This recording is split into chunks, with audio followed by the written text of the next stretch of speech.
किनभने यो लाइन सबै खाली छ, नआउनु पर्ने नबस्नु पर्ने रहेछ। तपाईँले जे गर्नुपर्ने गर्नु होला। शुभ दिन। हर्क लगायत हर्क समर्थनहरूले एउटा कुरा भनिदिनु त, यसरी हर्कले विरोध गर्दै बटारेर हिँड्दा कसलाई फाइदा हुन्छ? यो विरोधले जनताले दिएको एजेन्डा आफै यहीँबाट प्रस्तुत हुन्छ कि एजेन्डा प्रस्तुत गर्नुपर्छ कि सधैँ यसरी नै विरोध गरेर तपाईँको माग एजेन्डाहरू पुरा हुन्छन्? रिस घमण्ड र अर्काको डाह गरेर हुँदैन के? आफ्नो एजेन्डा लाने, आफ्नो काम गर्ने, आफ्नो ठाउँको विकास गर्ने, आफूलाई जनताले कहाँसम्म गर्नलाई केसम्म गर्नलाई दिएको थियो त्यति काम गर्ने। प्रधानमन्त्रीको विरोध किन गर्नु परेको छ? रासोपाको विरोध किन गर्नु परेको छ? आफ्नो एजेन्डा लाने, बजेट माग्ने, यदि बजेट दिएनन् भने, आफूले भने जति बजेट पाएन भने त्यसपछि विरोध गर्ने भनेको कुरो छुट्टो कुरा हो।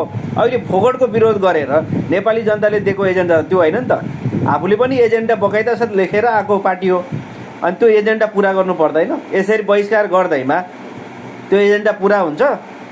अलिकति बुझ्नु पर्दैन?